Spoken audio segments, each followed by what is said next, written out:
Lesson 2-2, Adding Integers, Part 3. I thought it might be a good idea to just take some time and solve some more problems that involve adding integers with the same signs and with opposite signs, really because this is such an important concept that you'll be using for the rest of your math careers. So let's just go through several examples here.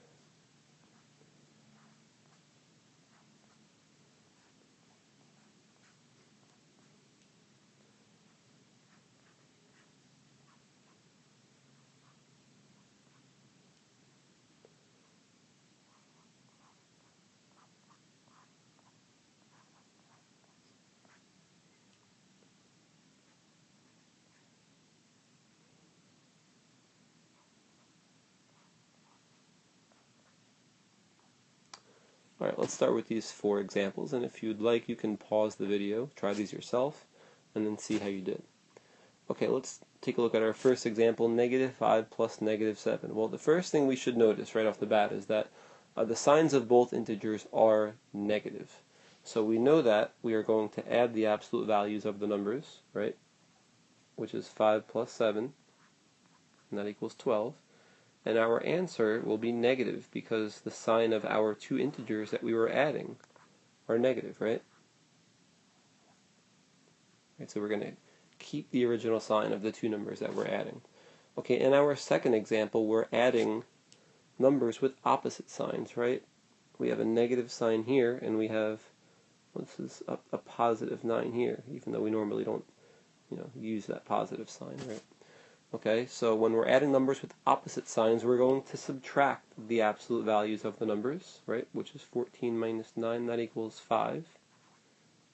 And because negative 14 has a larger absolute value than positive 9, our final answer will be negative, so negative 5. Okay, negative 25 plus negative 25. Well, in this example, you'll notice that both of our integers have the same sign, right? They're both negative. Which means we're going to add the absolute values of the 2 integers, right? 25 plus 25 is 50, and we will keep the negative sign. All right, -4 plus 12, okay? Adding 2 integers with opposite signs, so we'll subtract their absolute values, right, which is 12 minus 4. That gives us 8. Now, because positive 12 has a greater absolute value than -4, our final answer will be positive 8.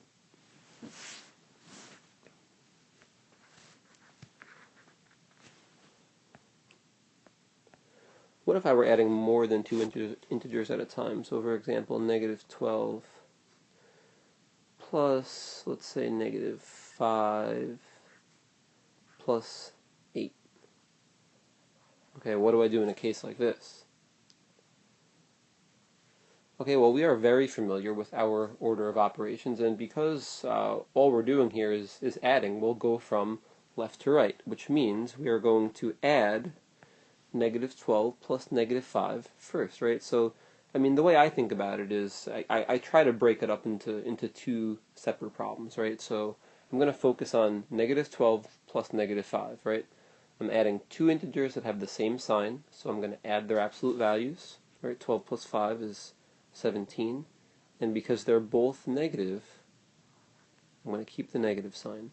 Now I will bring down my positive 8.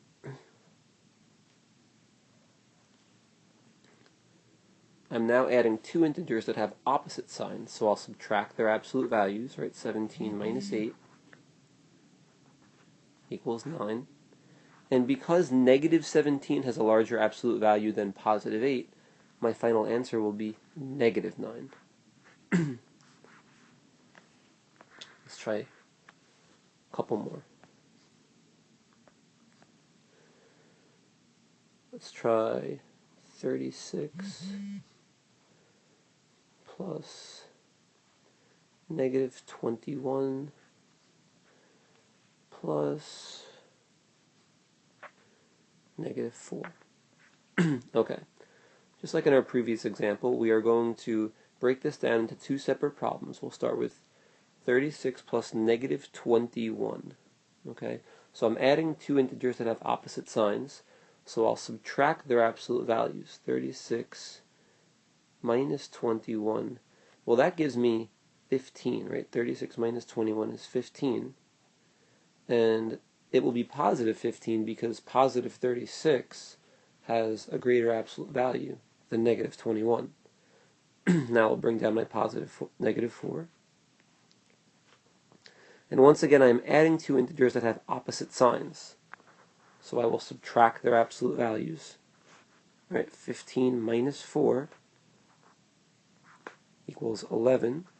And to determine if it's positive or negative, I'll think about which integer has the greater absolute value.